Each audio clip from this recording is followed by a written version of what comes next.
Hello, everybody, and welcome to another edition of Magic Mics, proudly sponsored by our Patreon supporters and CoolStuffInc.com, where you can find cool stuff in stock every day, and CardHoarder.com, offering the best inventory, prices, and delivery of cards for Magic Online. I am Evan Irwin, and we get started each week by saying hello to my two co-hosts, Aaron Campbell. Hi. Ruben Bressler. Oh, hi. Good evening. How are you? Doing well. Ready for another great show. Very professional podcast we have here. We are. Ready for the audience. We're going to get it tight. It's going to be good. It's going to be Our great. salads are fresh. Yep. Freshly thawed. Freshly tossed. Yep. As we... Okay. So, we also get started each week with our trumpet. You see, there's sound. And I'm telling you, before the show, I did the test, and I did the thing, and the sound was gone. I'm sorry. It's all Moving right. on. It's okay. You know what? There's nothing I can do about this right now. We're just going to roll with the punches. Yep. We're just punch Run it. rollers. Thank you very much, J-Dubs 2008. All right. Well, we also get started with our trumpet blast. You can get one of those if you support us at our highest level on Patreon, and we have one this week.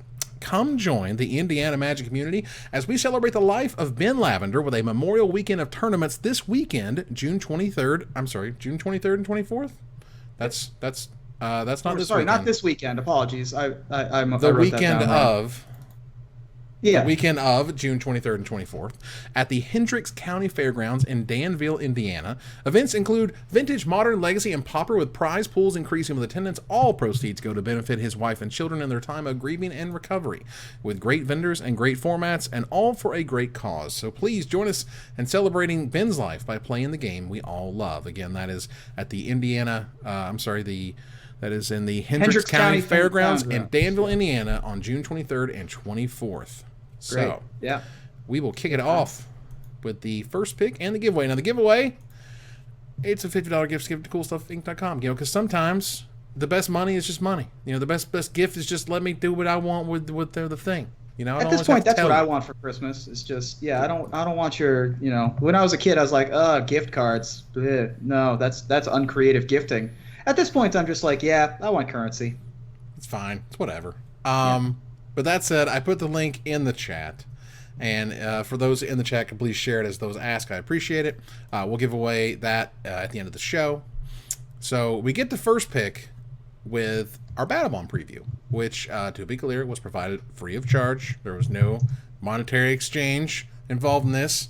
Apparently that's very important to the FCC, so we'll make sure that they know it's a thing. We appreciate Wizards giving us this to us, which they've done for 10 years now for me. It's ridiculous.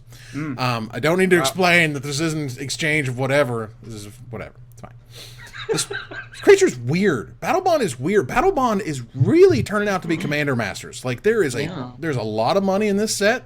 There's a ton of fantastic reprints, a bunch of cards that, again, sort of the way that they have to pick cards and the time period at which, they chose the cards and now they're here in print. Cards gain value in that time period, and some cards get a lot more valuable in that time period. And then you see stuff like Seedborn Muses in the set that we'll talk about later, the $30 card or whatever. That's a rare. That's a thing. But you also have, these crazy fun partner cards that we'll get to.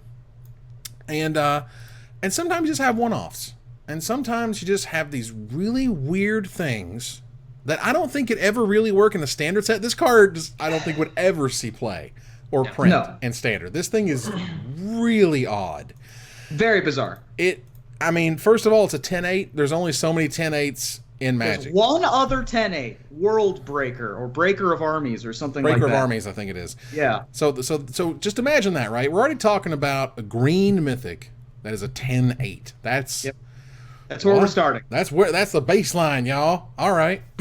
Now, tell them how much it costs. Well, with a name like Grothama, All-Devouring, because it's already a 10-8, y'all. Grothama. And it's a giant worm thing. For 5 mana, you get a 10-8. 5 mana?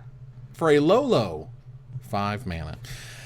And the rest of this, for those who are watching, who's catching this live, I got to show you the rest of it, because this thing is just strange. Grothama, All-Devouring, is a 2 green, 3 generic mana, 10-8 mythic legendary worm. Other creatures have, quote, whenever this creature attacks, you may have it fight Grothama All-Devouring. Okay, that's part 1. Part 2. When Grothama leaves the battlefield, not when it dies, not when it's exiled, when it leaves, Each player draws cards equal to the amount of damage dealt to Grothama this turn by sources they controlled. We'll run that back because it's a weird one, okay? Yeah, one more time. When Grothama leaves the battlefield, each player draws cards equal to the amount of damage dealt to Grothama this turn by sources they controlled. The spice must flow. Thank you, Dix. The spice must flow. This is definitely a Tremor worm. This is some Dune flashback, absolutely. Yeah, I was thinking it was more like a Nephilim, like just like the big mouth. Oh, and the sure. teeth. Like that's the callback that I got. Maybe even a twinge of like Kamigawa with like, there were some creatures there that kind of resemble this, but it's almost like a pinata. You almost want this thing to die. Absolutely. And it's also important to note that your creatures have this too. And so this is very green to me. Green loves their card draw being tied to their creatures, with things like Shamanic Revelation and things of that nature. I love this. I think there's a lot of potential here. So this appears to be a reference to the jungling mechanic from League of Legends to me. Where if you're one of the jungling mechanic is like there are monsters in the jungle that when you defeat them, you get bonuses to yourself and your team. And this one in particular looks like Baron Nashor.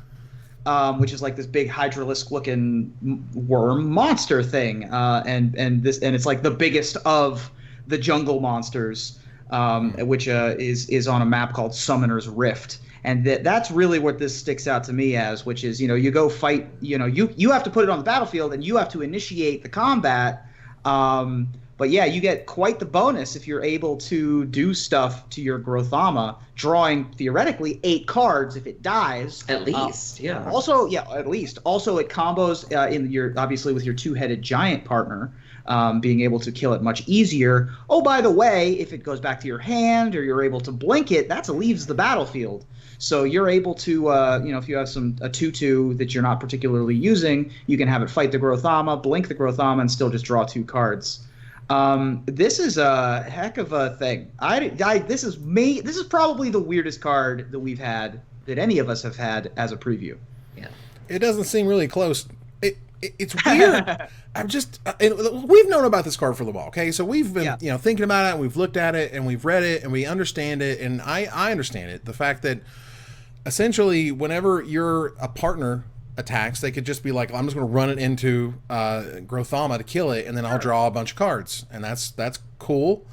I guess you can also do it with your own creatures and be like, I'm going to 8 my own Grothama because I'm drawing 8 or whatever, and that's neat too. It seems bad to give your opponent a turn with this on the battlefield. It feels like you want to kill it immediately in some way, because they're just going to fight it, and then they get to draw all the cards, because it says each player draws cards equal to the amount of damage dealt to Grothama this turn by sources they controlled. So Grothama's not dealing damage to itself when it's fighting these creatures. Like, it's dealing damage, they're dealing damage to it and them.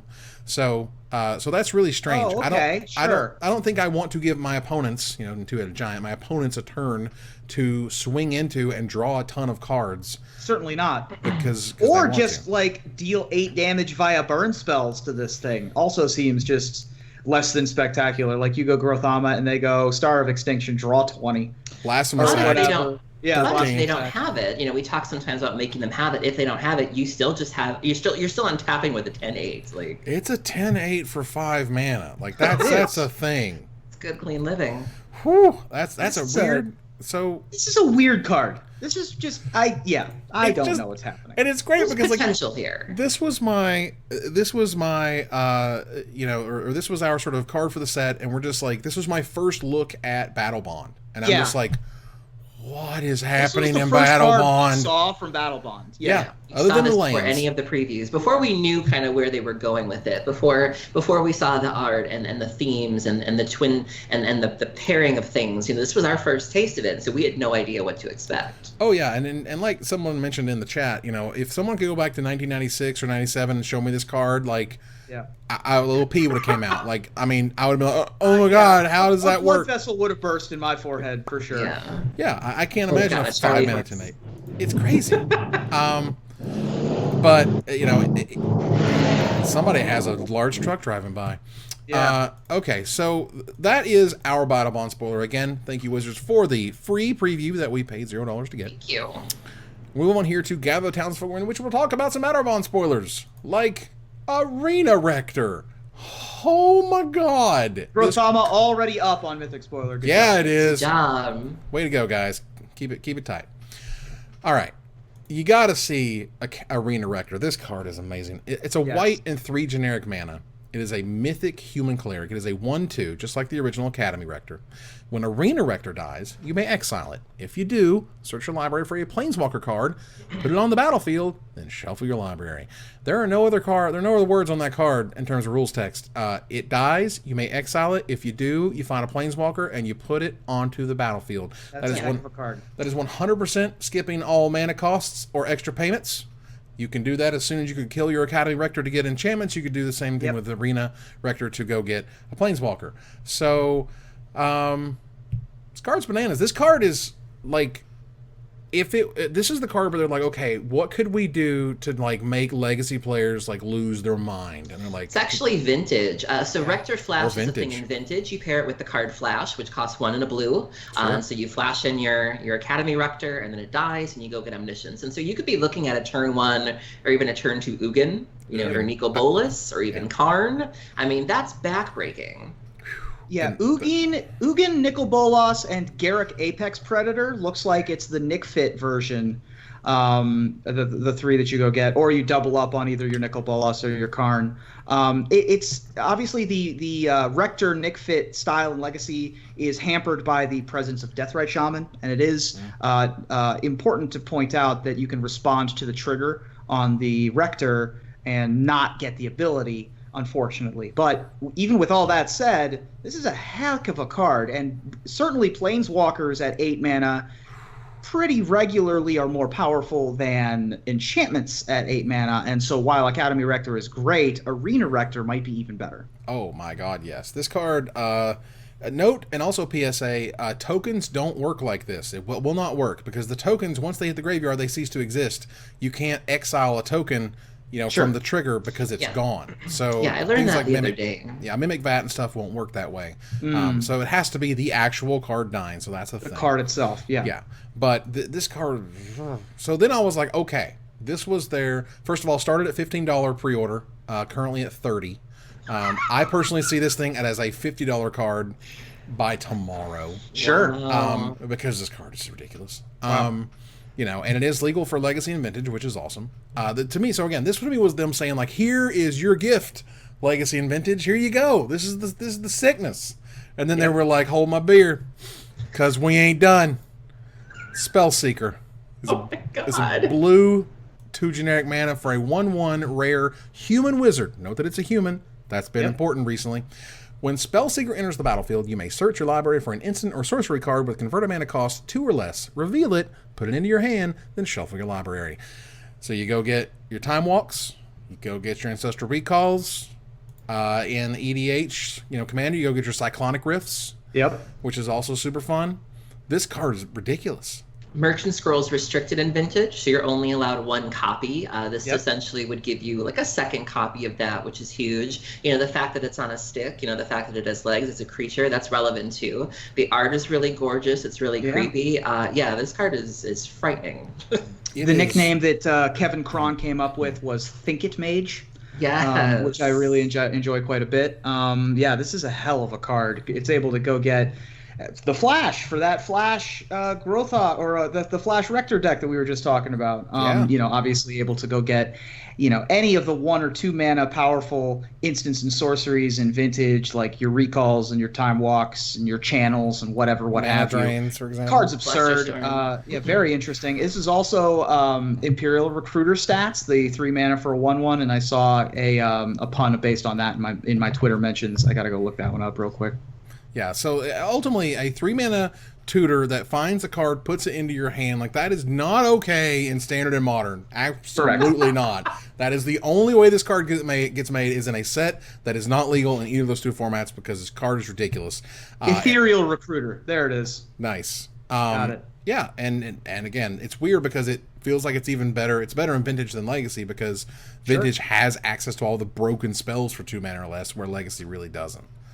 So this card is bananas. Also, of course, can be pitched to Force of Will because Because why not? You know. Can't go get a Force of Will. Nah. I just realized she's a wizard, which I think is relevant with the that recent commander deck. I think her name was Anara, where this, you know, you Yes. could copy like the triggers of things, and it's like, can you copy that and get 2 of those? Because that would be a really good time. Oh, Or the 2-mana one that copies Yeah. the triggers? Yeah. Yeah.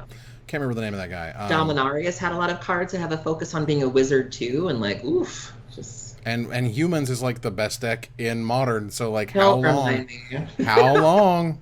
I still have yet to face it. I keep hearing about how popular it is, and I do league after league. I've been to 2 9-round opens. Where is this deck I've heard so much about? Right. So this was Nabon, Dean of Iteration, is what we're Yeah, trying yes. to think of. Thank you very much, chat. But yeah, this card is absolutely terrific. And of course, they started off with another huge reprint, which is a mythic reprint of Doubling Season. For those who don't know, this card is bananas. It's 4 generic mana and a green for a mythic enchantment. If an effect would create 1 or more tokens under your control, it creates twice that many tokens instead. If an effect would put 1 or more counters on a permanent you control, it puts twice that many counters on that permanent instead. This card cannot exist in Standard because of Planeswalkers, which makes me sad.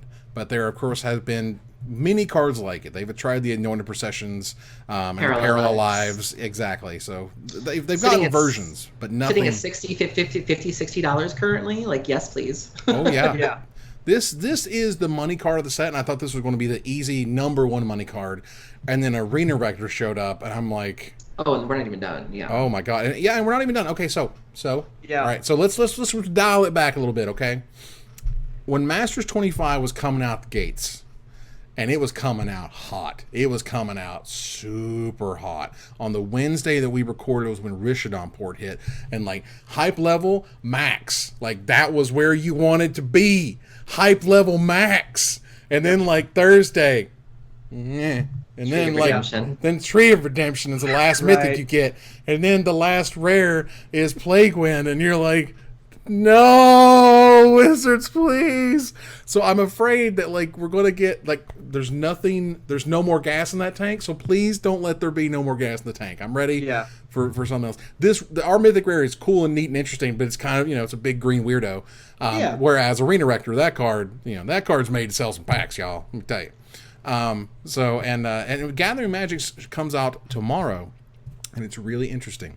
And of course, I don't want to say much about it, but I will say that it connects to other cards in a really interesting way. Cool. And that should be really sweet.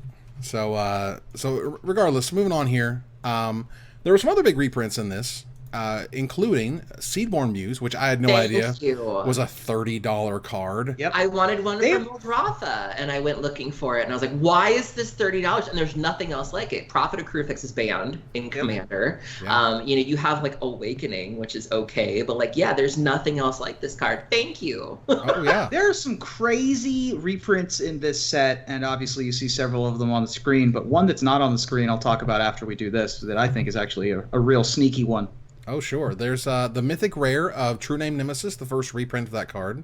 At foil. Big news there. First time that True Name Nemesis, outside of the Proxy Guy making one, hashtag shout out to the Proxy Guy, go follow him on Patreon, support his work. But it's the first time that it's been available in a pack as True Name Nemesis. Oh, absolutely. So this card is going to be one of those mythic foils, the super ultimate, probably $250 mythics. Foils as a sort of Leovold-esque. I mean, it's going to be up there. Oh, yeah. I would expect it to be. Land Tax, which also gets his first foil printing that isn't a Judge foil. Sure. And so, and I don't want to read all of those cards. I assure you they're very popular if you don't know exactly what they do. However... I just want to add... Did you know there was a Magus of the Candelabra? I did. Oh, yeah. I didn't even know there was such a thing. Well, it's not very good. Well, but it's a $5 to $7 casual card. Indeed. Yeah. And these cards are in $4 packs, and that's what some of the chat were talking about. That's a big deal. $4 packs beat $10 packs every day of the week. Wow. That's a nice callback, Evan. I like that. There are some really sneaky reprints in this set. Spirit Dancer, of course. Spirit Dancer is great. Yep. Sower of Temptation available for the first time since Revenant. Right, Nirkana Revenant. $25 That's the one that I was going to call out specifically. They're 25 right now, and if you open that in a pack, you can trade that away for a $15 bill probably. So that's a hell of a thing. And we're not even on any of the new cards, which, by the way, I just love the naming conventions of all of these sports #sportsball. things like play of the game and fumble and stadium vendors. Like, I'm just in love with the flavor of this set already. Oh my god, I love Gang Up. Gang Up is my favorite. Gang Up, Gang the guy Up's great. with that terrified look of like, oh, you're gonna get me now, and then it's like, yeah, we're gonna get you, and then you get an assist to get you. It's awesome. Like the flavor text is, well, who do we have here, Gorn? No one, Virtus. No one at all. That's just so good. I can't. That's so terrific. And the partner thing. Let's get to the partner thing. Okay. The partner thing is unique to Battlebond, where a creature has, or a planeswalker has, partner with something, and that allows you to go search for the other half of the group. So, for example, the first one they showed was Pure Imaginative Rascal. It's a green and 2 generic mana for a rare 1/1 legendary human, and it partners with Toothy Imaginary Fiend. When this creature enters the battlefield, target player may put Toothy into their hand from their library, then shuffle. And it has an ability, if one or more counters will be put on a permanent your team controls, that many plus one of each of those kinds of counters are put on that permanent instead. Toothy Imaginary Friend is a blue and 3 generic mana for a 1/1 rare illusion, rare legendary illusion. These are both legends. Partner with Pure Imaginative Rascal. Again, the inverse. When this creature enters the battlefield, target player may put Pure into their hand from their library, then shuffle. Whenever you draw a card, you put a +1/+1 counter on Toothy Imaginary Friend, and when Toothy leaves the battlefield, you draw a card for each +1/+1 counter on it. So Pure works with Toothy, and Toothy works with Pure, and together they make an awesome couple. Now, this gave us our first ever Planeswalker partner, a partner on a Planeswalker. So you play Will Kenrith, and you can go get Rowan Kenrith, and I won't read this because they're walls of text. Yeah. They do really neat casual stuff that's not going to be breaking anyone's game, but they're neat, and they really work together well. It does open the door nicely for a reprint of Force of Will to have Will Kenrith in the art. I would really appreciate that in the future. That would be pretty hot. The most interesting partnership I pulled out here was Krav the Unredeemed and Regna the Redeemer. Yes. Because it's a demon and an angel and together. they're bumping uglies. They might just be working together, all right? No. They try to make it super crazy clear these people are together romantically. She says, show them the light, my love. It's like, oh, fair. Okay. Yes. Oh, yeah. Get it. Yeah. The ugliest of bumps, y'all. I'm just trying. saying. Every once in a while, look, my little behind the scenes tea for the folks. It's not. Look, my co-hosts love talking dish about like who's dating who's messing with who behind the scenes, whose uglies are getting bumped, who's got the partner mechanic, right? And so when this happens, when we've got Krav and Regna, they are all over it. There is, I don't know if you know who ProZD is, and I don't know if he goes by some other name, but ProZD is a YouTuber who makes amazing videos, and he made one this week about anime characters and how people look into like the smallest thing. Go ahead and on your time off after you listen to the show, look up shipping characters. ProZD, right. And I swear to God, I've seen that thing like 4 or 5 times. It is absolutely hilarious. It is not safe for work, but it is absolutely hilarious, and I appreciate his work. So that's cool. Anyway, and yeah, sometimes people be bumping. That's what happens. A little bump out. All right, so pre-release. Well, with the pre-release, we have the pre-release. Even though they don't call it a pre-release, they call it a preview. It's not a pre-release. It's a preview. Why don't you just call it a pre-release? What's wrong with the pre-release? I know we don't get pre-release kits. That's okay. Why do you got to make it weird, Wizards? Right. You got to make it weird. There was no bundle associated with Battlebond, which robbed us of the opportunity to get the Battlebond bundle. Wow, which was unfortunate for us. But yeah, I mean, it's essentially the same style. Well, we also get to celebrate the pre-release for Battlebond, as announced by Loading Ready Run on June 8th for the MTG Battlebond pre-release with Dana Fisher, MTG Young Mage, and Jules Robbins. Which is fan-freaking-tastic. Oh my god, that's going to be adorable. Great. It should be super fun to watch Young Mage and Rhino and Dana go at it. Yeah. I'm so pleased that came together to support those very obviously very young YouTube creators, but creators nonetheless in our in our front and center advertising the game. And the pre-release is as Evan and I know, is a great way to sort of advertise our, community spotlight kind of stuff. Going back to Ravnica in the fall, Erin perhaps maybe getting her shot up there in Victoria. It would be my honor to represent the Swarm. There you go. Yeah, well, Golgari is the one that's in Guilds of Ravnica, and we'll get to the Ravnica stuff later. But for now, absolutely congrats to Young Mage and Papa Mage, obviously, as well. Dana Fisher and Papa Fisher. And Jules as well. I got to hang out with Jules up at Grand Prix Seattle. He's a great addition to that team, and I'm really looking forward to see how they do with Battlebond. Yeah, well, Wizards sending a very clear message that they want this to be a fun, set, and normally there's like a pro sprinkled in, sometimes, or no, I think they're really saying they want people to enjoy this set and just kind of really let it loose, and what better way to do that than to have a couple of kids at the front, Right. And MTG Young Mage is in the chat right now if you happen to be well done. as well. Where you should be in bed, young man. I have no idea where he's located, but it is nice that he seems to hang out. All right, so in the middle of all this, we are 26 minutes in, and my God, there was an announcement day. There was an announcement day, and it was totally awesome, except for one thing, which we'll get to. But let's get to the good craziness, which is Ravnica. We're going back to Ravnica. Oh my God, it's going to be fantastic. Wizards just so happen to say they're not doing, 3 set blocks, and instead they're doing 3 standalone blocks. It's fine. I think I prefer. I like, given the choice. I like to kid Wizards. People are just like, well, Evan, they said they might do different. I'm like, well, of course they did. But they just so happened to literally cut off one thing and then do it again after Dominaria. They're like, it's fine. We'll just do 3 sets. But announcement day came, so that we are going to get Ravnica. Guilds of Ravnica shows up on October 5th, 2018. It's going to feature Celestia, Boros, Golgari, Izzet, and Dimir. Ravnica Allegiance is going to show up on January 2019, and it's going to feature the rest of them, the Azorius, the Rakdos, the Gruul, the Simic, and the Orzhov. And then there's going to be Ravnica None Yo Business, which is whenever they want to say whatever its name is, and whenever they want to get around to it, that's Ravnica fine by me. Infinity War, Yeah, it's Ravnica Infinity War. I really do actually think it's going to be something like War for Ravnica or something. I mean, that would be kind of dope. I think it'd be super dope. So that was really cool in that, we finally got to figure out where are we going? We're going to Ravnica. They've been talking about going to Ravnica. We're going to Ravnica. That is fantastic. All right, Wizards. Yeah. Don't you know?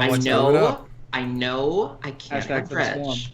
Yeah. I don't want scavenge. There has to be like a middle happy place that we can agree on. Just give me. And let's also talk about the fact that like Ravnica tends to lead to very good standards, especially when you think about the mana base. We're going to have all these dual colored lands, in standard when Ravnica comes out. And I feel like we're paving the way for a really sweet standard season when Ravnica starts, and I can't wait. Oh, absolutely. I mean, going back to Ravnica, this is the deepest well that isn't named Zendikar. This is the one that everyone gets crazy, super excited for. Yep. Apparently, except for Dominaria, because Dominaria, that train ain't slowing down. By the way, absolutely crazy. But so we learned we're going back to Ravnica. That's fantastic. That's insane. Yeah, and it's a little interesting because there was a little bit of backlash among more enfranchised players about like, man, we're already going back to Ravnica. I can't believe. Well, first of all, it's been 6 years. Which doesn't feel like a ton, especially since we're celebrating Magic 25 and we went back to Dominaria and it's been 15 years or whatever. But there are a lot of players, I would venture to say probably over half of the current Magic the Gathering players who didn't play during Return to Ravnica, or certainly didn't play during Ravnica City of Guilds. And so there's a ton of stuff that they're able to dig from, and a ton of things that a ton of stories they're able to tell. It's Magic the Gathering's New York City. They didn't stop putting sitcoms in New York City after Friends. So let's just, keep going back. Exactly like you said, one of the deepest wells that Magic has. So on June 22nd, they are releasing Global Series Jiang Yanggu and Mu Yanling with 2 I really new characters. like your pronunciation.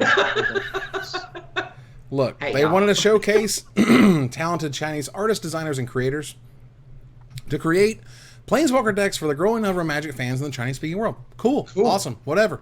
They're going to make them in Chinese, and they're making them in English. Awesome. I can be a collector. I can get all the cards. That's super cool. These decks are designed to be introductory products, much like normal Planeswalker decks. The power level, structure, and goals are largely the same. Okay, so none's going to be, breaking standard or whatever. They say that. And then they came up with what could be the dumbest thing I have ever seen in Magic. I'm telling you. This is a hell of a rule. I've been in Magic for almost my entire adult life. Okay? This is as bad as Jace coins. You remember the Jace bucks? Remember the Jace. Remember the thing when you're like the Australia coin mint? I wasn't there for that. You're like, no, who lost a bet and said Global Series Jiang Yanggu and Mu Yanling will only be standard legal in China. It will not be standard legal anywhere else. Why? I swear to God, someone had to die on this battlefield. Someone had to die on the hill of it's only standard legal in China. Period. Deal with it. I gotta know. I swear I gotta know because it makes no sense. They literally are explaining that these decks are not going to be high power level. Yeah. Are they just doing it to make the Chinese players feel good? I don't get it because now if you have this deck and you're trying to go to like a GP or something out of China, can you play it there? If you're Chinese, is that okay? Do you have to prove you're not from Taiwan, you're actually from the mainland? Because they had to make that super weird now, didn't they? It's just, seriously? Someone has to explain this to me. That isn't just, let's see, and such, we're trying something a little different. While the cards are not designed for serious tournament play, we wanted to make sure the fans it was created for, new Chinese-speaking fans, could still play with the cards or Friday Night Magic when they're starting out. Like every other product we release, the cards will be legal for Legacy and Vintage use. They will not be legal in Modern. So, why? Seriously. This is very strange. This is just the weird, like, turd on the Sunday of, like, we're going back to Ravnica, but only this thing is standard legal in China. Like, whoa. I was all hyped. We're all hyped over here. And then this thing came out of nowhere. That's all. Somebody died on this hill, and I want to know who it is, and I want to know why. I understand Wizards wants that Chinese money, hashtag that Chinese money, and there ain't nothing wrong with that. These are capitalists. Let's do this.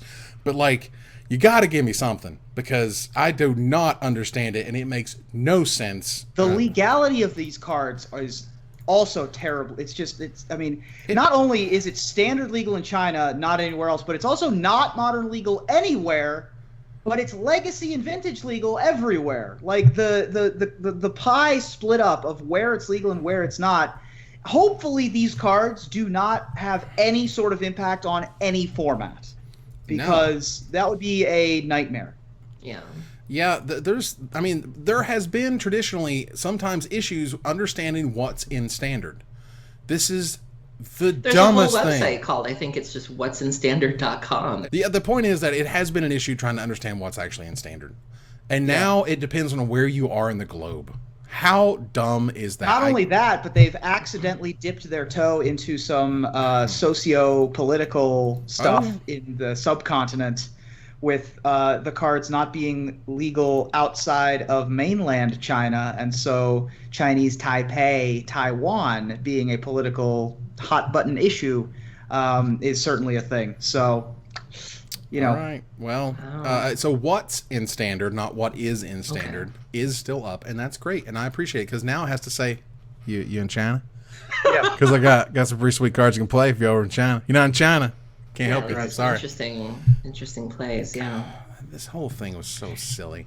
This pupper is adorable, though, on Jiang Yanggu. This might be the most adorable pupper in Magic. And it's a 3/3 hound, so I'm wondering what the lore is behind these characters, too. Once we're done with the Dominaria story arc, which, by the way, we had part 11 today, which featured Zyargl, apparently. I haven't caught up yet, so no Spargles. But I'm looking forward to reading that one later. Absolutely. So anyway, that was ridiculous, and it makes me just question what's going on in my life when Wizards makes a really dumb mistake like that. The Buy Box promo. Now, speaking of things that some people think are a mistake, The buy a box promo of Fire Song and Sunspeaker you could only get with buying a box Magic. Let me tell you, this thing was unbelievably successful on the store level. If you go ask your friendly local game store, and if you're one that was like boycotting or something because you don't like $10 bills stapled on your boxes, that's okay with me too. But I'm telling you, the vast majority of friendly local game stores was like, oh my God, thank you. This did things to booster box sales that had never happened. Now note, it was also attached to an incredible set. So attach it to a poopy set, we're going to see what really happens. But in the interim, they're going to continue to do this. They're going to continue to give buy a box promos of cards you can only find by purchasing box this way. This puts the money where Wizards wants it to go. Because if you're just waiting on getting your stuff at release day, well, then your friend local game store isn't any different than Amazon.com or whatever, or any other online vendor. But the point is, if you're able to go to your friend local game store on pre-release, get your box, get the promo, get free money attached to your box at the same time, a card that makes people want to trade for it, makes people want to get boxes paid. And of course, Magic players being Magic players waited till the absolute last second to do so. And this is just from what I know, both Cool Stuff Games and other places where the last day, the day of the pre-release, sales just kaboo, and they just disappeared because that's what Magic players do. Wait till the last second. I loved, and in love, what I mean is I thought it was adorable in the response to the Blogatog when someone wrote in and was like, hey, I organized a boycott based on Firesong and Sunspeaker. How's that taste? And Mark Rosewater's like, I mean, it had no impact whatsoever. Yeah, they were asking Mark to prove, and he's like, you're asking me to prove what? Right, me, the designer of Magic the Gathering, who has nothing to do with they don't have numbers, they don't have data, or they don't have figures. You're coming at Mark with your anecdotal evidence and saying, well, we felt bad, and Mark's like, well, we have numbers that it didn't feel bad, so bye. Well, I've heard from at least one person that anecdotal evidence doesn't support anything. See what I've done there. In any case, I don't think that buy box promos really impact box sales. Like you said, we're really gonna see I mean, we probably won't even see. It'll just be a thing if it's a bad set. Right. And so I think it's just a nice little gesture. Dungeons and Dragons, as was mentioned in the chat, does this with alternate covers. Yeah. I have my alternate covers Anathar's Guide, for example. They recently just came out with Mordenkainen's Tome of Foes, which has a really nice alternate cover that's Dimir themed, if you go look it up later. Mm-hmm. And it's really I think that it's a really nice gesture for the LGSs to get people to come into the local game store, come in and buy the product from the people, get handed it physically as opposed to ordering it online from one of the mega stores. As much as we love Amazon and the Amazon dollars that you give us through your Twitch Prime accounts, and how they were founded as a bookstore and buying those books. It's really nice when you're able to support your friendly local game store and buy the boxes there and buy your books there and all that kind of good stuff. So I appreciate them attaching another $10 to $15 bill onto it so that they support it in that way. Right. So if you want this, go right now and tell them you want to pre-order your box of Core 19. That's because the people are just like, I don't like chasing this. I don't like this. Then just go pre-order it, because I assure you they're going to have one, because Magic players wait to the last second and then they don't have it. And then they're so pissed off. They're just like, well, I showed up here in the morning of the pre-release. And it's like, well, you could have pre-regged at any point in time. Blah, blah, blah, I'm so angry. And you're like, well, but you had the opportunity. It's right there. So absolutely. So that's a thing. All right. So your friendly local game store owner will greatly appreciate you having what the comic book folks call a pull list. If you guys tell them months ahead of time or weeks ahead of time, even just a little bit ahead of time, say, I'm planning on buying X, please make sure you have an extra copy in there for me specifically. Sure. And this Watson Standard thing, by the way, reminds me of something that came out just today, and it was really fascinating. I was want to mention it really quickly. Legend of the Five Rings was a very popular card game back in the 90s. At least had some amount of popularity that maintained for a long time. Fantasy Flight Games came up with a new version of it that is a living card game, which means there's no randomness. You can buy all of the cards. You buy 3 core sets, you have as many copies as you need of every card in that game, as well as some of the expansions. But they came out with a restricted list now. They're not banning any cards. They're restricting lists. But here's how it works. It doesn't work like Magic. Now, in Magic, if I told you a card's restricted in Vintage, you only get 1 copy. That's how we know it. Here's how it works in Legend of the Five Rings. Let's say I read to you, and this of course never worked, but if I read to you what was banned in Standard, and I said you can play 4 of one of those cards. Aha. That's how they do it. They say you pick one of these cards that is restricted, and you can play 3 copies of it, which is the max you can play in a deck in Legend of the Five Rings. Right. But that's how they make it work, and I was like, that's really weird. Like, Interesting. I don't understand. let's say you could play, you said, well, I want to play with, right now, Aetherworks Marvel, Attuned to Ether, and Smuggler's Copter, Felidar Guardian, all that stuff's banned, right? Right. You said, well, I want to play with Rogue Refiner. That's fine, but you can't play with Aetherworks Marvel. You can't play with Attuned to Ether. You can't play with Smuggler's Copter. You know what I mean? You can pick one out of that list and play a play set of it. So in nothing Vintage, else. you have the full restricted list. You can play with 4 Mox Sapphire, but you can play with 0 any other restricted card. You can play with 4 Recall. You can play with 0 other restricted cards. That's weird. I know, It's a very right? that's interesting. That just blew my mind. I heard about this today, and I was like, what? Fantasy Flight does some weird stuff with their card games time to time. It'll be interesting to see how that works. And that's a living card game, so that's obviously much different. But Right. but yeah, that's interesting. It's a really cool game for what it's worth for those who likes Legend of the Five Rings. Cool. So Tom Waterstrand gave us another look in through the Sausage Factory and talked some more about cardstock, because Magic cardstock, something happened. No one's saying anything yet. We're seeing a lot of articles about how they're improving it. Okay.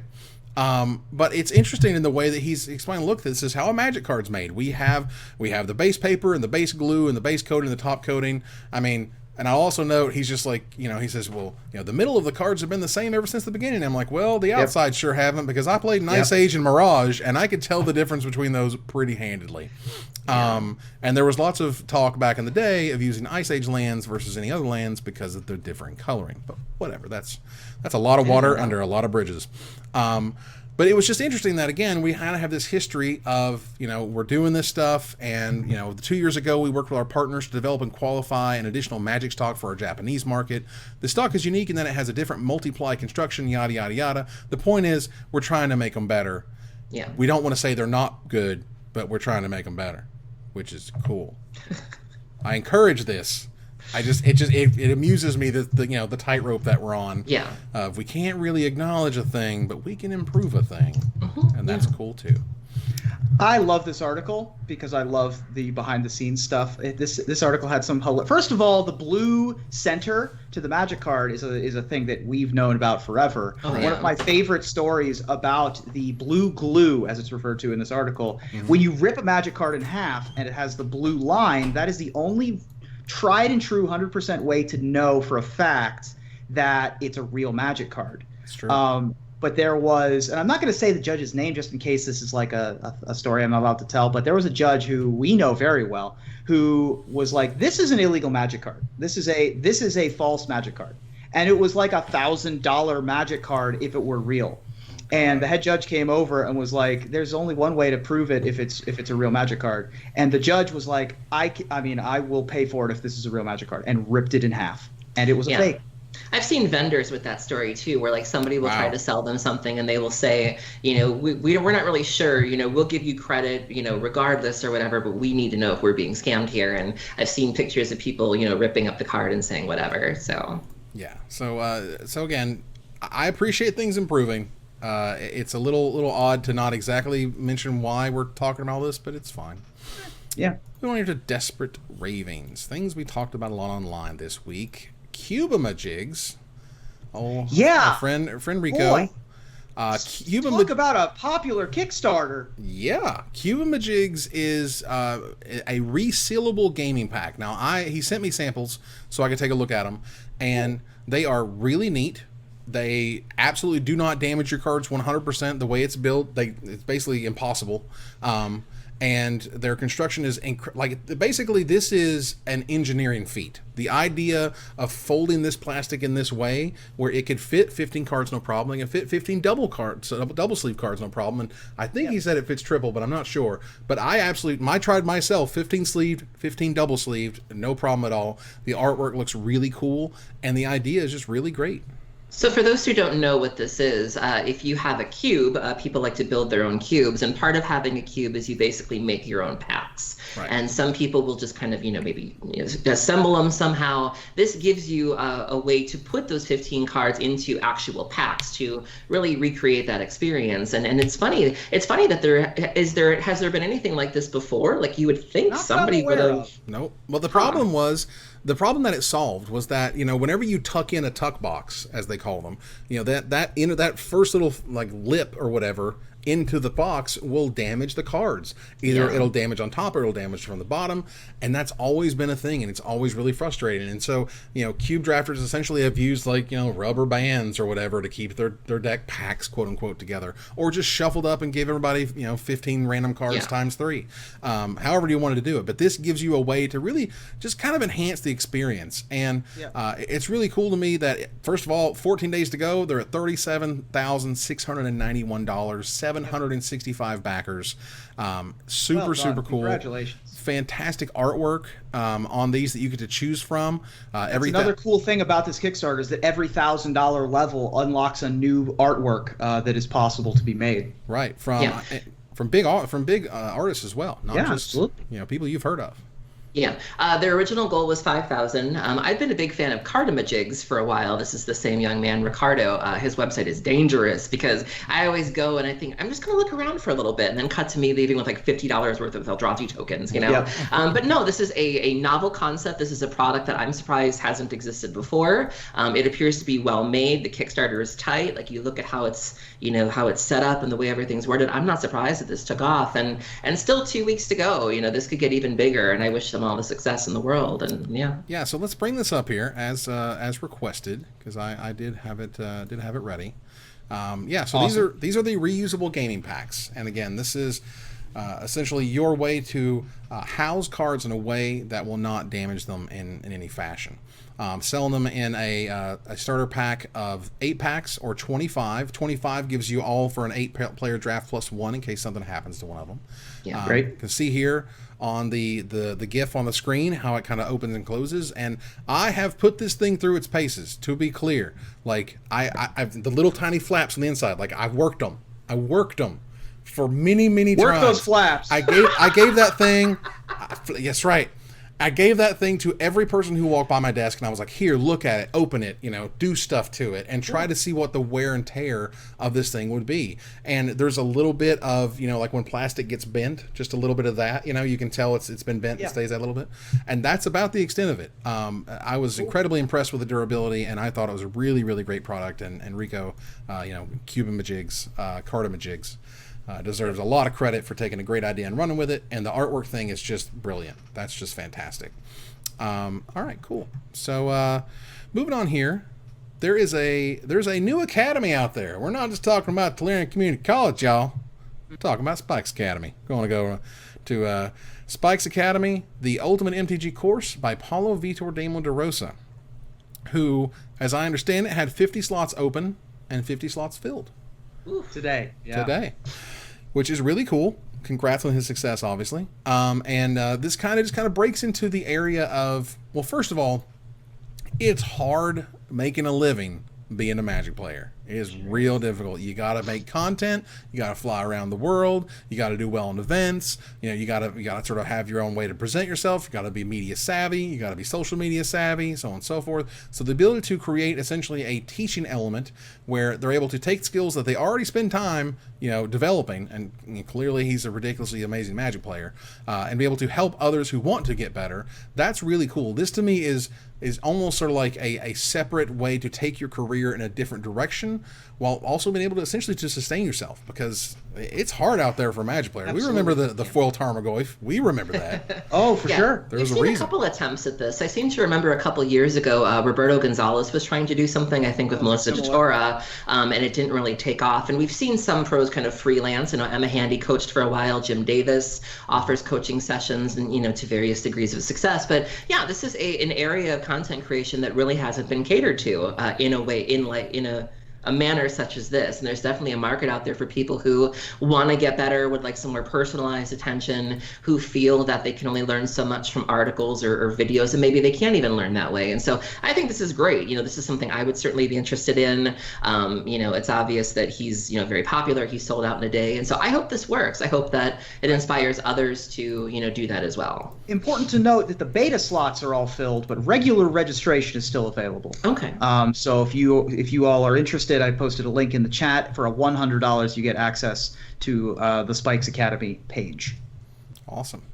So good luck on that. Obviously, we want to see that. I would love to see that succeed in that, it gives a path to those who are great at Magic to stay in Magic.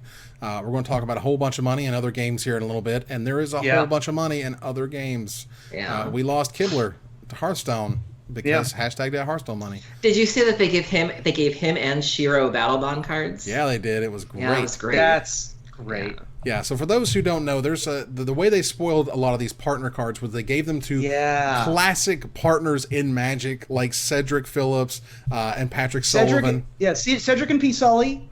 Graham and Kathleen from Loading Ready Run got a pair. Luis and Paul Cheon got a pair, which was great. That was great. Yeah.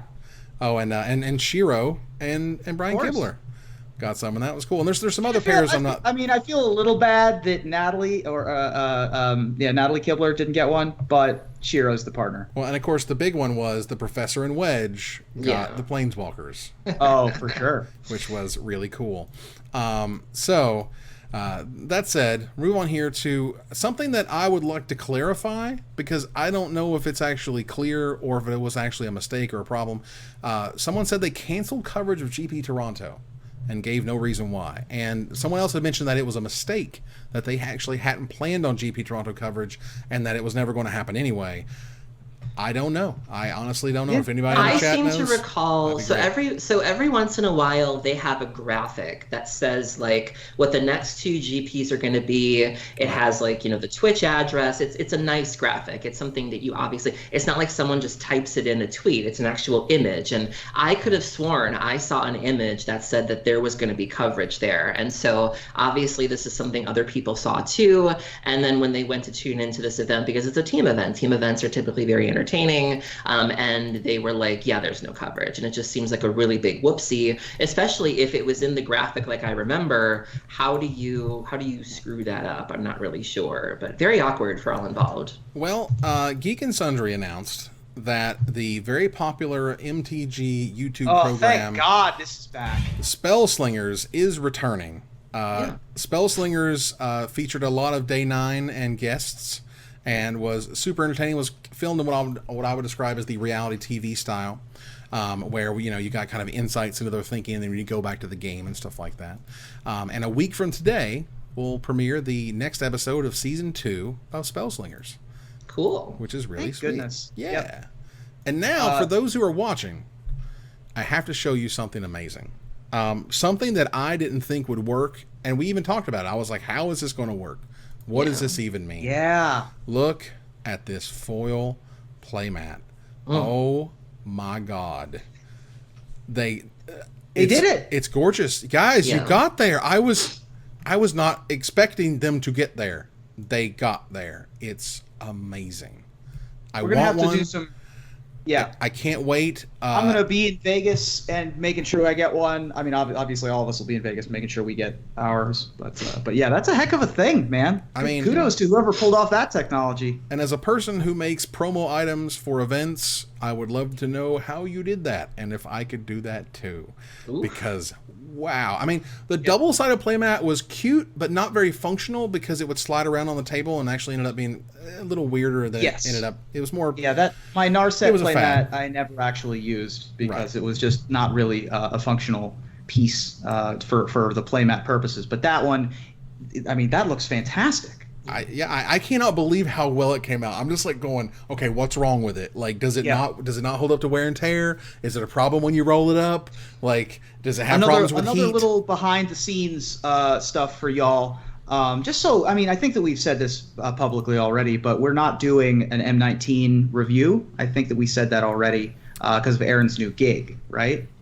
Part of it, yeah. And the other half was I was just not comfortable asking and for... this part, I'm not comfortable asking for any sort of fundraising stuff if I haven't finished the first fundraiser. Right. The artist got back to me today. She's been super sick, so it pushed her work a week.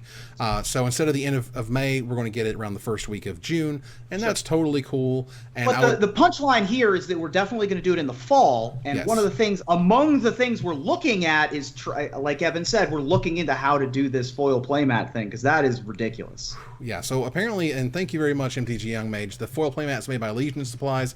I know Steve Port, and I'm giving that guy a call. I'm super excited about that. All right, so we're barreling down here. We have a bunch of stories. Let's keep going. Teferi, Hero of Dominaria. That's a good planeswalker. You know, it's a very good planeswalker. In fact, it's one of the best planeswalkers in Standard. It's one of the best blue-white planeswalkers ever made. That's really cool. But it's not vintage playable. Wait a minute. It's vintage, Aaron? It's vintage playable. Aaron? Vintage playable. Teferi is in vintage. Oh my god. So there's a young man on Magic Online. He goes by the name of Chubby Rain, Matt Murray. He's one of the East Coast guys that hangs out with Rich Shea and them. He's been playing vintage for a long time. He won this past weekend's Vintage Challenge with a blue-white deck with 2 copies of Teferi in it. And 2 copies of Search for Azcanta. Teferi's even seeing play in Modern. I believe Seth Manfield was playing a blue-white control deck. No one's talking about Jace. You know, where's that meme of like the distracted boyfriend? It's like you have Jace, you have the boyfriend, and you have Teferi. You know, Teferi has proven to be, as good a planeswalker as Jace the Mind Sculptor. And I was just happy that Chubby ran more than 1 win condition, because typically he's one of those paradoxical outcome players that plays like 1 win con. So you need to wait for him to go through like 3 outcomes to find it. And you're just like, really, girl? Right. So I was just happy he had more than 1 win con, and I lovingly like poke fun at him for that. But yeah, the card is real. The deck is real. We're seeing Teferi in Modern. We're seeing him in Vintage. I believe that he's been played with in Miracles. Like they're trying him out there. But card is the truth. And Standard is powerful in Standard. We're looking at least 3 formats now. It's crazy. I mean, Yeah, see Channel also Fireball. Karn, Yeah, exactly. Karn being a powerhouse in Modern and Legacy as well. If you go to Channel Fireball, you can see that Joel Larson came out with a product where he has a Teferi Brawl deck that you can actually just purchase from the website. In this particular iteration of this vintage deck, boy, drawing a card and untapping a Library of Alexandria sounds like something I want to be doing with my life, let alone untapping an Azcanta. Wow. Yeah, that is a hell of a thing. Like, you untap... You go like Teferi, draw a card, untap Search and like Tolarian Academy, or Library and anything like that's some good old fashioned Magic is what that is. That's good, and it's funny. And this was something that said in the chat. It's a 3-mana planeswalker that costs 5. Yep. Yeah. Right. Like it's so cool that way, and the abilities and the possibilities of untapping lands in the freakiest of formats is always great. Absolutely. So yeah, I mean, I love seeing that. That's really cool. So I have kind of always hated the new trophies, the new colorful. Yeah. Really, trophies. I hadn't recalled any particular red zones or Right. discussions on that fact from you in the past, Evan Irwin. Right. Tell me about your times. love for the current molten candy trophies. Jelly Belly, whatever garbage, versus, like a nice cup or something. Or if you were to hire someone who sculpts, for a living or part of their living, who is in the Magic community, who would know what would appeal in that way. One Andrew Boswell just happens to do that for a living, right? He makes clay things. Is this correct? Yep.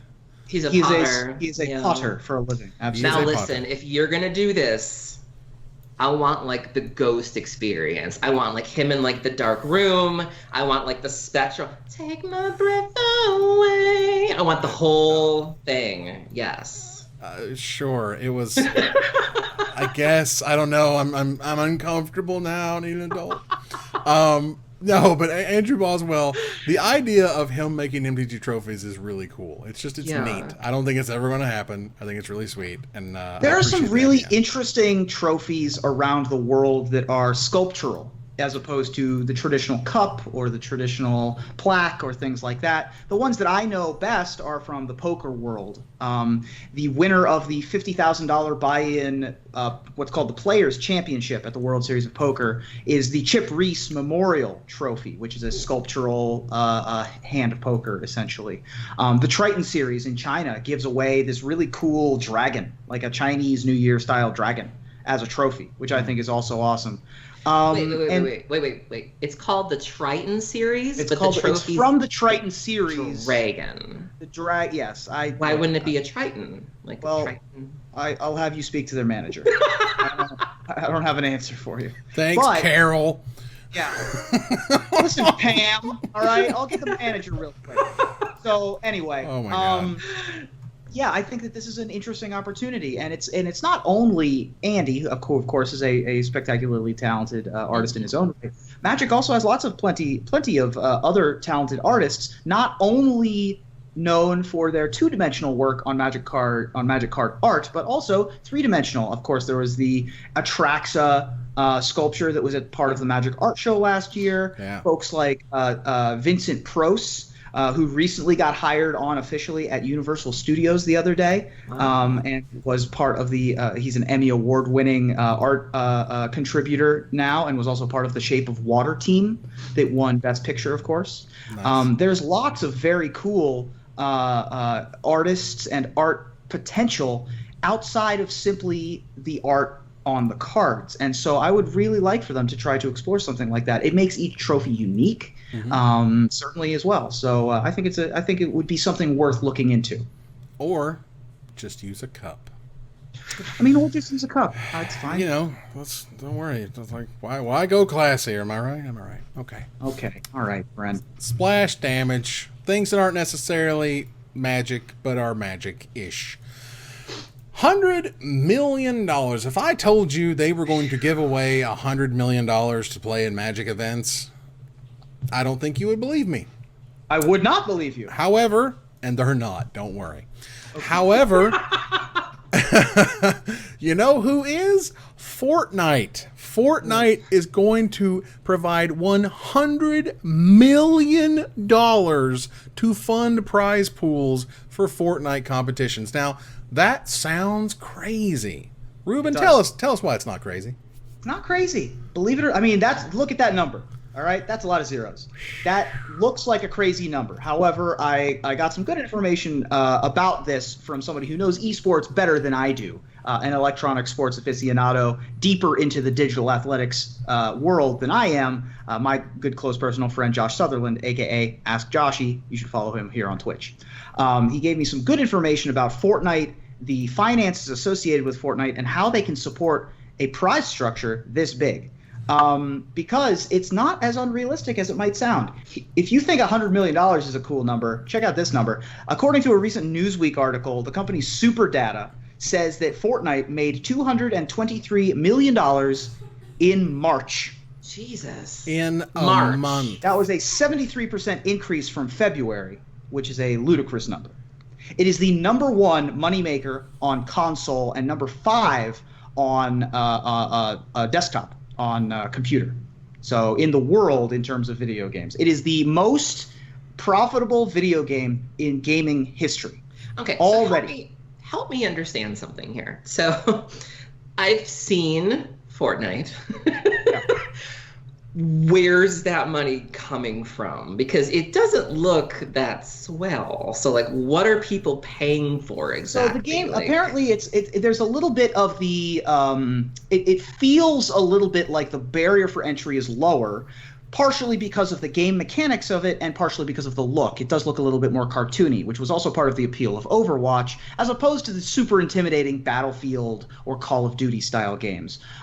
It looks and feels and sounds more like, Angry Birds than it does a Rainbow Six game. And so that sort of barrier for entry is a little bit lower. There's a lot of personalization, things like skins and the ability to level up and get and things like that. It has the mass appeal for that style of game, and it caught a wave. It just really captured the imagination, and Epic Games really captured the imagination with this game. I mean, can you imagine? Like, all of a sudden, you're just like, how much did we make yesterday? And they're like, 800K, you know, or whatever. My God, no, 200 million, $8 million, you know, yesterday. And you're like, well, what?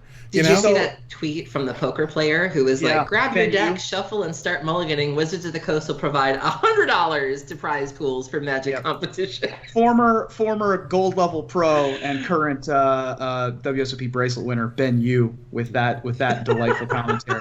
Wow. On top of all of that, I mean, it's already the most profitable. It's not even released in China yet. So, and the company, there's a company called Tencent. Chinese money. Yeah, exactly. More of that hashtag Chinese money. Once they release it in China, which will be easy because Tencent owns 40%. Let me repeat that just in case you didn't catch it. The company is called Tencent. They own 40% of Epic. So the release is going to be of Epic Games, the company that makes Fortnite. So the release in China is going to be easy and clean and super good. It's also not available in South Korea yet, and the PC bongs, as they're called, the sort of internet cafe Blade Runner style settings that you might see on television that are popular with the StarCraft kids and stuff like that. It's not available there yet either. Right now, PUBG, which is the Player Ultimate Battlegrounds or something like that, is the fourth most popular game. And once Fortnite's available over there, they're going to eat it up, exactly like you say. And this $100 million is over the course of a season, so 12 months. This is between 2018 and 2019. Only $8 million a month or whatever, you know. That's They're making 2 to 3 times that a month, so it might look like a ridiculous number. In addition to the fact that this is a video game, and the only things that they really have in terms of overhead are going to be the infrastructure. They need to build more servers to be able to support the influx of what's going to come with China and South Korea and the people that are going to pick up the game now that there's a 9-digit over the course of the year kind of prize pool. So the Player Unknown Battlegrounds. Thank you, chat. So it's not as ridiculous as it originally sounds. And yet, $100 million in prize money over the course of a year for a single video game is a lot. I think we're in the range, like maybe $1.5 million is what is currently being paid out in events over the Pro Tour, the mocks. Per year? Yes. Right, per year. And of course, then you have on top of that all the Pro Tours, like the gold level, the platinum level, stuff like that. All that stuff adds up. So it's not like Wizards puts $0. We're not saying that. I'm not trying to shame Wizards too much. Just a little bit, just small smidge. You know, the fact that Grand Prix payouts haven't changed in a very long time and stuff like that. But you know, again, Wizards pays for a whole lot of awesome things, but the money in these other games is just getting ridiculous. Absolutely. I mean, we've talked about Ninja on this program before. He is not associated with the tournament. I mean, outside of the tournament scene, outside of all that, he's making $1 million a month from Twitch and YouTube. Right. Outside of the tournament scene. So that is a hell of an industry.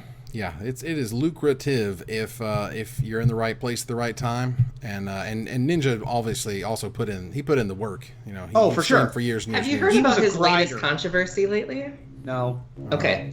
It's actually not a bad thing. Oh, this is the one. So Ninja recently had a listener or a viewer send him a message and said to him that he loves Ninja's stream, but he can't really watch it with his kids around because Ninja, like a lot of these streamers, likes to yell and swear and really be kind of extra. And so Ninja, from that point on, decided that he was going to make his streams PG or PG-13. He wasn't going to swear anymore.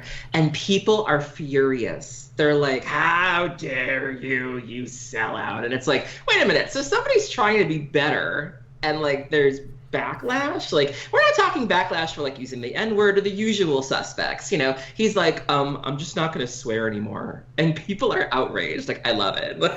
Well, and again, for me, #5kids, I love this. That is fan-freaking-tastic. Yeah, right. Now I literally can put him on the TV, you know, in the living room, and we can watch this guy who's insanely good at Fortnite play Fortnite. That's really cool. The kids It's amazing what people will get upset about, where it's like you can use a racial slur and you will find every way to justify it, but someone does the opposite and says, you know what, I'm just going to try to be a better person, and people are. It's amazing what people. I think the pendulum is swinging in the opposite direction of that, though. You look at folks who have had recent controversies, specifically a guy called Dr. Disrespect, who's also well known for PUBG, and the sort of shock jock style of Twitch streamer seems to be ebbing out of style, as opposed to getting your stuff more PG-13 at the very least rated down to PG, trying to get that different style of audience, seems to be taking over a little bit. And so I certainly see the appeal, especially for a guy like Ninja, who's got that clean-cut family. You know, his manager is also his wife. Like, he seems like a really that's awesome. decent, I didn't know that. Like, he seems like a really good guy.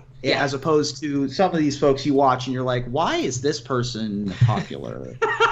And you know, they've just got like 30,000 viewers or whatever. Yeah. But Ninja doesn't seem like that kind of guy to me. I don't think so. More of that, please. Yeah. Right, and so for those who are just like, you know, well, you can be a good person and swear. Well, of course you can, but it's one of those things that I swear to you. No, we swear all the time. No. In the pre-show. No, we swear in the pre-show, and that's fine because we let people know that. But I swear to you, once you become a parent, it's different. It feels different. It's a thing. You just don't want kids around that stuff. I know it's weird, and if you're not a parent, I know it's hard to understand. But like, this isn't about like freedom of expression. This is really about like, you know, sometimes kids can just not have to live in the adult world. It's okay. They don't have to. Anyway, so we're gonna go ahead and give away our $50 gift certificate. I did remember, which is good, but I also set it up for 30 days, so I still failed. Good job. It's fine. I fixed it. But Lemuel G from Astoria, New York, congratulations. You are the winner. Yeah, Astoria. Oh. You are the winner of a $50 gift certificate to CoolStuffInc.com. You can buy whatever you want from the store. Well done. Yeah. You can buy whatever you like. This is the story of a winner. Wow. Okay. We went in different directions for Magic Mike's karaoke. Woo woo. So congratulations there. That's terrific. Going to refresh here our subscribers. Great. Which is awesome. We've had a few today. Let's see. Actually, no, this list isn't updated. I've actually seen some. We did have a few today. But they didn't list here because Streamlabs is not. If someone could tell me how to look at my most recent subs, I'd appreciate that, because I swear to God, there's no easy way to do that. Or if someone has noted who subbed throughout the show, I'm sorry. I really we weren't paying attention because I thought I could see it here. And professional Magic Gathering. Professional. We're keeping it pro-fesh. We did have several, but all right. In the meantime, what? If we get a list before the end of the show, we'll read them out. Right, and we'll make it up. We promise. It'll be here next week. We'll figure it out. Maybe we should start the show that way for thinking the previous weeks or something. Sure. We'll figure it out. The point is, we need to turn the corner to the finisher. This weekend, the world watched the wedding of Prince Harry and Princess Meghan with pomp, circumstance, and British taxpayer dollars live on television and across social media. And with Battlebond coming out, celebration Celebrating is what I meant to thank you. There. Hey, man, I'm just reading it as you wrote it. Yeah. Coming out, celebrating more high-powered pairings in the near future. I thought it might be nice to ask, what's the next power couple you'd like to see from Magic the Gathering, Aaron? Well, I've been dropping hints, of course, over the past few years, but I think this is probably the best time to announce the biggest wedding in Magic for 2018. The GP in Vegas, the world's wedding capital, is going to be the site of the Magic Gathering of the year between Magic's biggest power couple, Aaron Campbell and Ruben Bressler. Wow. I'm sorry, what? My gosh, I didn't know who was flooding whose basement up in here. And turns out it was both. Pretending to not like each other. 4K no low basement. All right. I need to make a phone call. You only get one. Wow. Ruben? Well, beyond that news, which is news to me, I'm hoping for when we go back to Ravnica in the fall, we get the nuptials we've always wanted. Liliana and Vraska. That's right. # team dead ringers. Very yes. Nice. Yes, Queen. The only thing more popular in Great Britain than the royal weddings is Rich Hagon. So I'm looking forward to his pending pairing with his co-host and broadcast partner extraordinaire, one Mr. M.T. Chair, because he's just a solid anchor, a supportive co-host, and someone with just amazingly good-looking structure, and so is Rich Hagon. Oh, I see. Well done. Very nice, very nice. Well, that ends another episode of Magic Mics. Thank you for joining us here live to discuss all things Magic. Thank you, Aaron. Thank you for having me. Thank you, Ruben. Thank you. as we go to our final slide. I want to thank our sponsor, CoolStuffInc.com, our co-sponsor, CardHoarder.com, my co-hosts, Aaron Campbell and Ruben Bressler, you guys for watching. I hope you support us at patreon.com/magicmics. Visit our website at magicmicspodcast.com that I'm currently working on getting back up and running. I'm sorry. Catch us on, I know, things got to catch up on. But catch us online at twitch.tv at Magic Mics, on Twitter at Magic Mics Cast. Those sweet troll bits. Talk to us privately at magicmicspodcast@gmail.com. Follow the audio-only podcast at magicmicspodcast@libsyn.com. Or find us on iTunes or join us here next week, same time, same place, for another episode of Magic Mics. Good night, everybody.